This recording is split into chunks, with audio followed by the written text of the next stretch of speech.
who's not sorry when snowflakes can't handle the truth. It's your host, David Knight. Welcome back. I'm David Knight, and we want to try to get through as many callers as we can. We have a guest coming up in the next hour. He is Hal Shurtleff, and he is director of Camp Constitution. So we're all going to talk about the Constitution, specifically about the Constitutional Convention that is becoming very popular in conservative circles. Is that a good thing, or is that a dangerous thing? Do we have people that obey the Constitution now? Will they obey a new Constitution if they come up with one? We're going to be talking to him not in the next segment, but the one following that. We'll be right back. I'm David Knight. We'll be talking about Camp Constitution when we return. Welcome back. I'm David Knight. It's Tuesday, November 7th. Well, let's go to our guest now, Hal Shurtleff. He is co-founder and director of Camp Constitution. We're going to ask him to tell you what that is and what they do. He served in the U.S. Army Reserve. He's a veteran. Also worked with the 101st Airborne, member of the Sons of Revolution, a homeschooling dad, father of 5 children, and the website is campconstitution.net. Thank you for joining us, Hal. Well, thanks for having me on, David. I really appreciate the opportunity. Well, thank you. Tell us about Camp Constitution. What do you do, and what do you tell people about? Well, Camp Constitution, we had our first camp in 2009, and it wasn't all volunteer until February of this year when I became the first full-time person. But we do a number of things, including running a beautiful week-long family camp, as well as unaccompanied minors. And next year's camp is going to be in the Berkshires of Massachusetts. And we tell people that we've been blessed by generous people that know what we do is very important.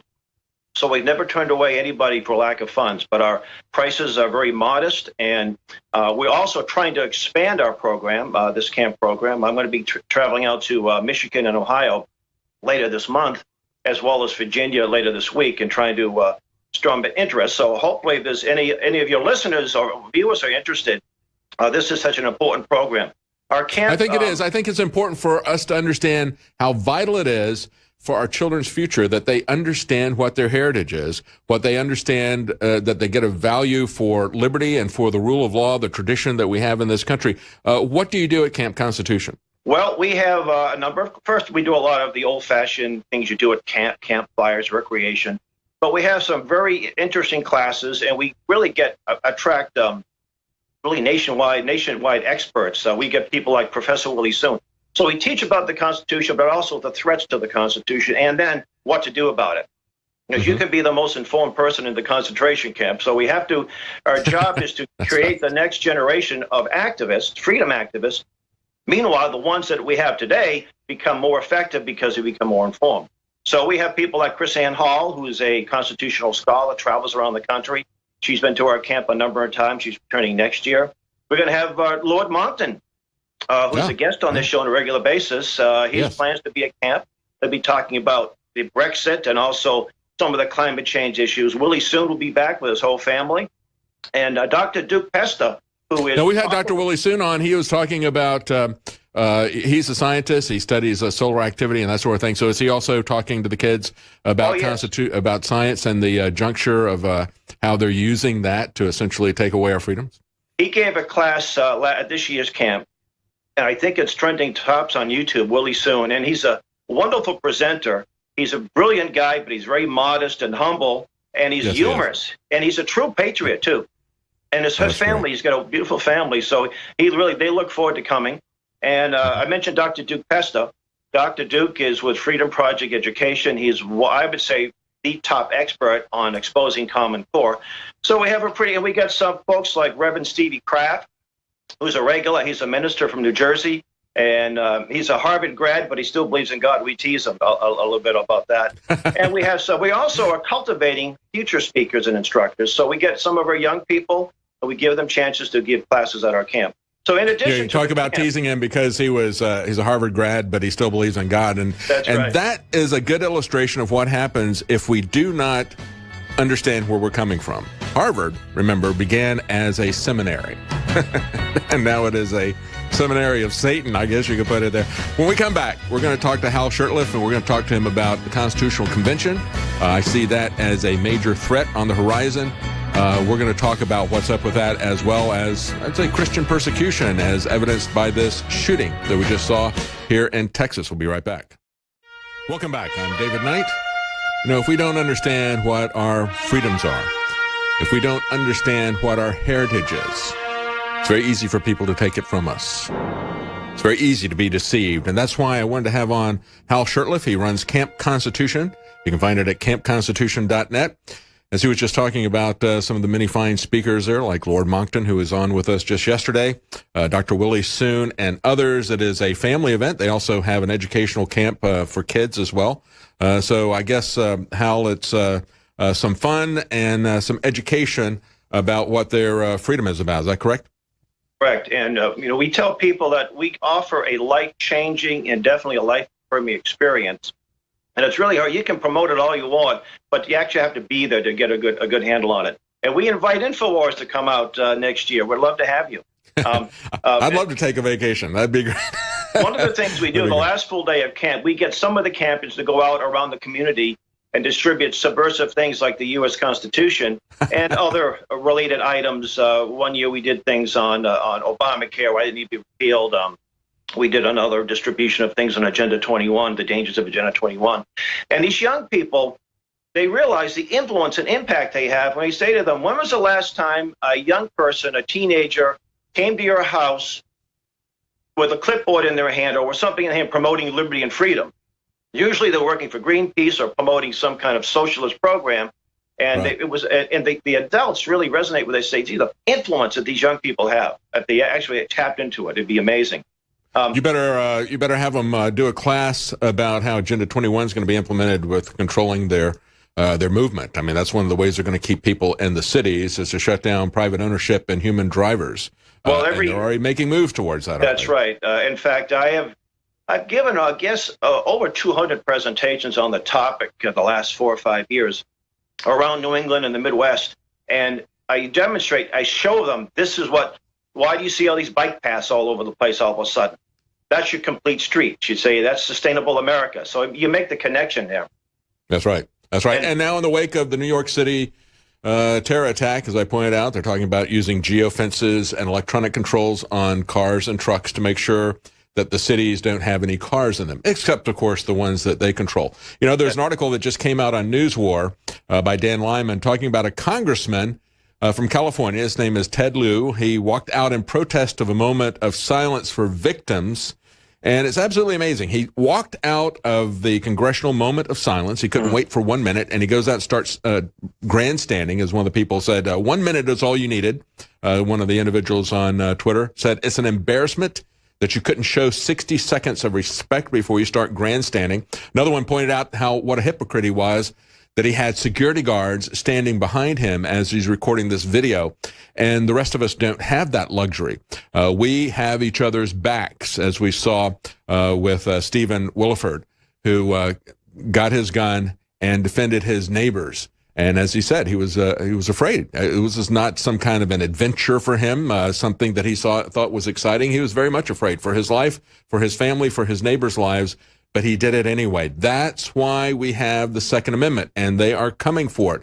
But let's talk about a constitutional convention, because I'm very concerned that this has become something that is very popular in conservative circles. I don't know where you stand on this issue. What do you think about a constitutional convention? Very much. I've been working against one since 1988. And in fact, I was just at the Massachusetts State House a few days ago distributing information, myself and some of our supporters, trying to expose the myths behind an Article 5. And it's interesting, there are two groups here. There are people on the left and people on the right. The left-wing groups tend to be groups like Wolfpack, which is founded by Cenk Uygur. No one's going to accuse him of being a constitutionalist. And by the way, as an aside, the man that was arrested at the nation's capital for throwing the Russian flags in Trump's direction, yes, he used to be their executive director. Really? Wolfpack, yes, and he actually threatened to sue me. I should be honored. The other group, which is gaining influence in some conservative circles, is Convention of States. Yeah. And I've locked horns with these people, and there are some decent people that are involved, but there are some people that aren't so decent. In fact, a few years ago, I was accused, myself and the fellows, of bribing a state senator in New Hampshire to change his vote, which is so ludicrous. we still ended up getting that resolution killed. Convention of States, if you go to their website, they have a little promo video that Michael Farris did. He was one of their, he's no longer with them. And he said that they want structural change of the Constitution. Well, folks, that should be a red flag for any patriot, any person advocating limited government. Yes. You cannot control an Article 5 convention. Now, it's in the Constitution, but it's interesting. Let me interject here, Hal. What I want is structural implementation of the Constitution, which we don't have. And if we've got these people here who are telling us that they ignore everything that is in the Constitution, then you got people in open defiance of it, like this guy who walks out of the moment of silence. They want to take down that aspect of it and effectively have to a large degree. But when we look at everything in the Constitution, it doesn't resemble anything at all like we see in government. So why would I trust these people who take an oath to the Constitution? Why would I trust them to amend it in a committee to make it easier for them to amend the Constitution? I don't trust these people. Obey the Constitution first, then we'll talk about it. Then we'll talk about it. In fact, I think there are probably a few amendments that most of us would like to see repealed, maybe the 17th, maybe the 16th. But I'd rather deal with those than suffer the problem of losing the whole Constitution. And there are some people who say they're going to rewrite the whole thing. They don't have to rewrite the whole thing. They just sort of redefine certain amendments. There was an ex-Supreme Court justice whose name eludes me right now. He's saying our Constitution is flawed and needs to be radically changed. And he's one of the advocates of an Article 5 convention.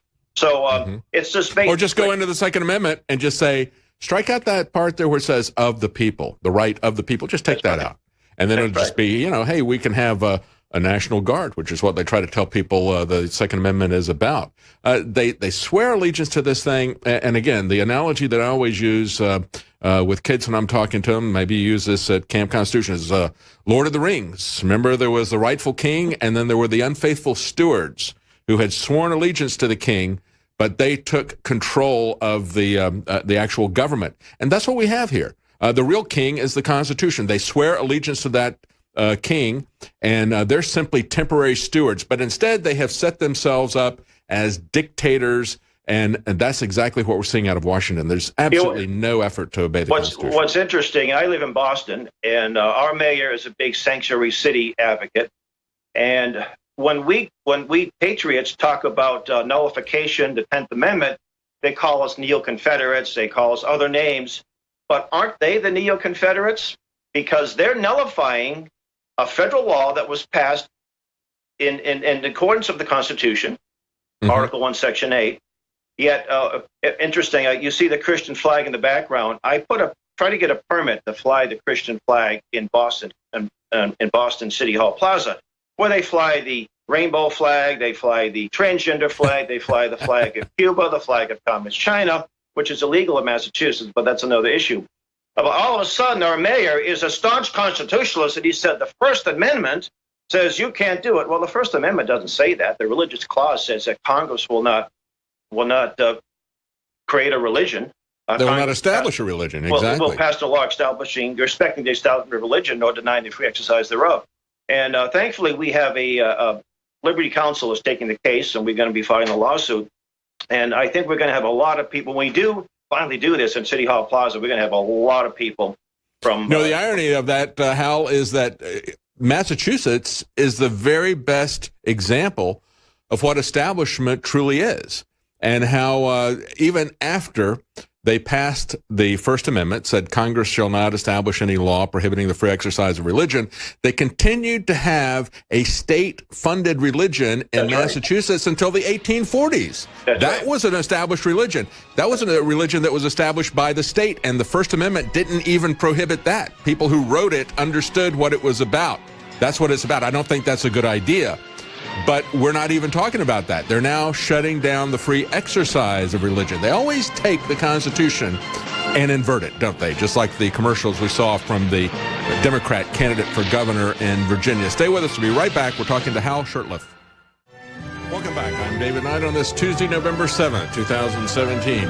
As we're talking to Hal Shurtleff, the thing that we have to understand, Hal, is that if we don't understand what our rights are, it's kind of like the situation where somebody showing up, somebody's got an antique, right? And they don't really know what that antique is worth. And some guy comes along, he's very shrewd. He knows exactly what that's worth. He says, it's not worth anything. I'll give you a little pittance here for it and take it. And that's the situation that we have now with an ignorant public. So many adults. I remember talking to an employee of mine one time. He was a very good student. He was a salutarian is what they call him. He was the number 2 guy in his class. And he had totally bought into this idea that the Second Amendment is about the National Guard. And I said, he was a smart guy, but he was totally misled by the people who were educating him.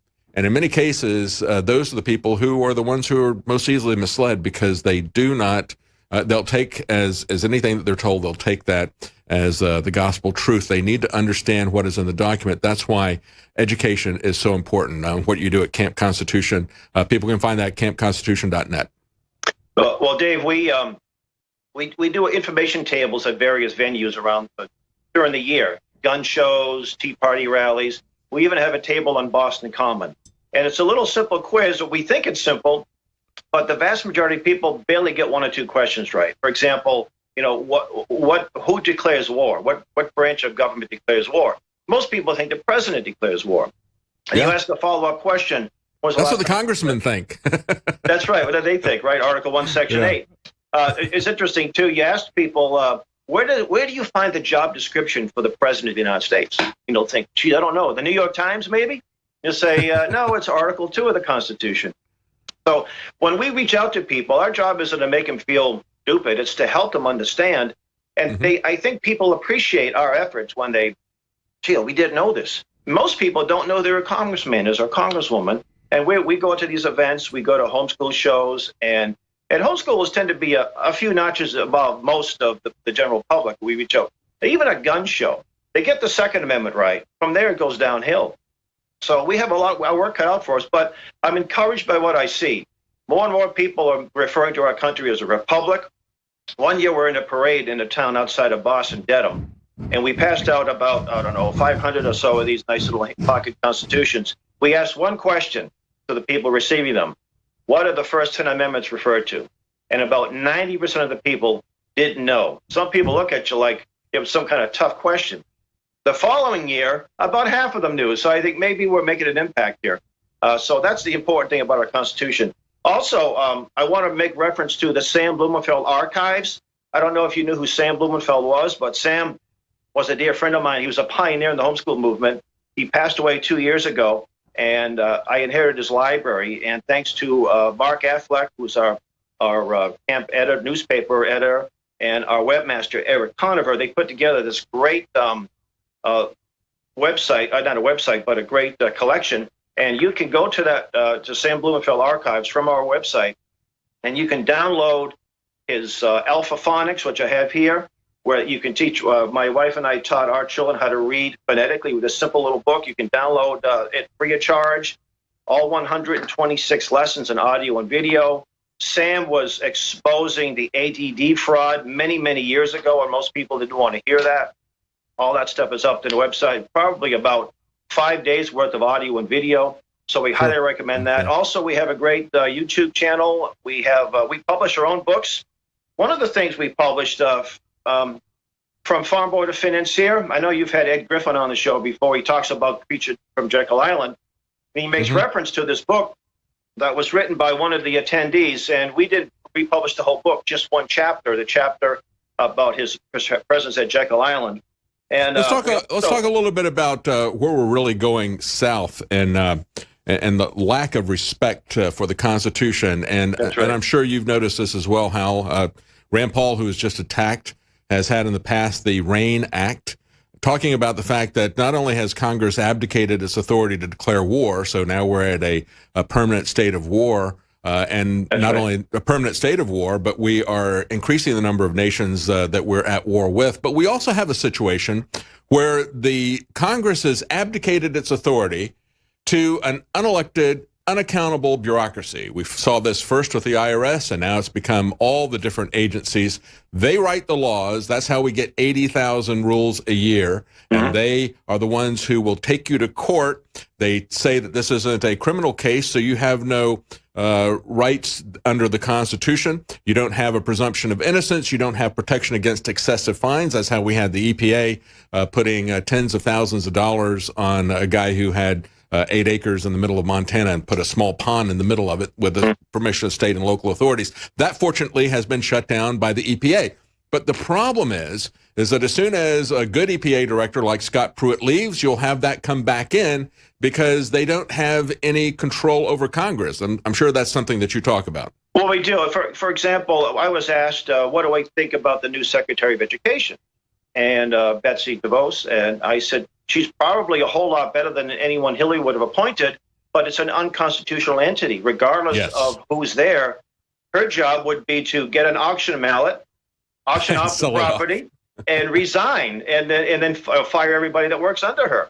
That's right, because President Reagan campaigned on killing that. Exactly. And it was created by Jimmy Carter, who was there for 4 years, so it was less than 4 years old. He could have killed that thing in the crib, but instead he fed it, he nurtured it, he grew it, and it's now this monster that is miseducating as a tool of propaganda, miseducating our public. That is at the core of what's wrong with this country. And you talk about the wars we're in, all these undeclared wars. Well, they're all fought under the UN auspices. And Donald Trump did the right thing getting us out of UNESCO, but that's just the first step. We have to get out of the UN. And we have classes that deal with that, why we need to get out of the UN as soon as possible. And thankfully, there's a bill in Congress. I think Ron Paul was the one that got the ball rolling back in the 90s. And every 2 years, they resubmit the same bill. And I think every year it gets more and more support. But if we get out of the UN, we don't have to worry about their UN Participation Act that was passed in 1945 that rubber stamp. When the UN Security Council says we want your soldiers over here or over there, we send them without a declaration of war. That's right. I think one of the key things to me when I look at it, and I don't support the use of drugs, but I don't support the use of prohibition either. I think it's been one of the most dangerous things that we've seen, and I think the evidence of this is the fact that we got 2 of the 20-some-odd amendments of the Constitution, the 18th and 21st, saying that we're now going to prohibit alcohol. They respected the Constitution enough that when they prohibited alcohol, they did it legally, even if it was a bad idea or a good idea, whatever you think. They at least followed the Constitution. Now they don't care, right? That's right. And, of course, states had laws against prohibition. There were a lot of dry states before the 18th Amendment.